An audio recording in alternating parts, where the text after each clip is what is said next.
اللہم صلی علی سیدنا محمد وعلی آل سیدنا محمد مبارک وسلم۔ آج ہمارا عنوان ہے اخلاص اور اس میں سے شرک اصغر۔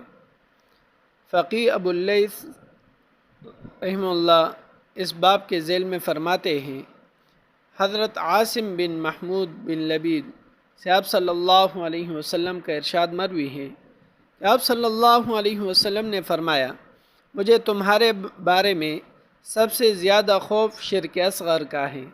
صحابہ رضی اللہ عنہ نے عرض کیا، یا رسول اللہ صلی اللہ علیہ وسلم، اور شرک اصغر کیا ہے؟ فرمایا، ریاکاری۔ جس روز اللہ تعالیٰ بندوں کو ان کے اعمال کا بدلہ دیں گے تو فرمائیں گے، چلے جاؤ انہی کی طرف جنہیں دکھانے کے لیے تم دنیا میں عمل کرتے تھے، اور دیکھو کہ کیا تم ان کے پاس بھلائی پاتے ہو۔ فوائد: یہ بات انہیں اس لیے کہی جائے گی کہ ان کا عمل دنیا میں دھوکہ کے لیے تھا، تو ان سے قیامت کے دن بھی یوں ہی معاملہ کیا جائے گا، جیسا کہ ارشاد باری تعالیٰ ہے، ان المنافقین یخادعون اللہ وہو خادعهم۔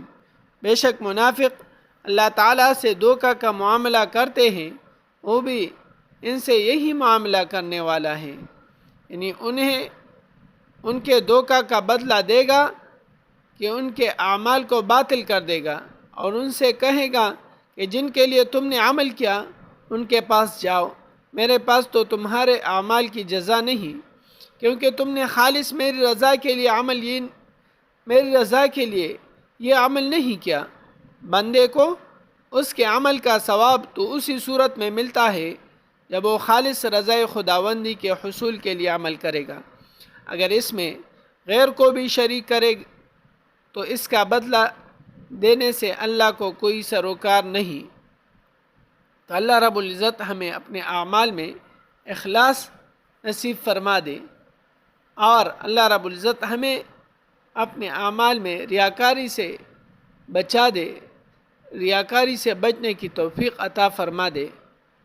اللہ رب العزت ہمارے نیک اعمال جتنے بھی ہیں خالص مخلص اللہ کی رضا کے لیے ہوں۔ وآخر دعوانا ان الحمد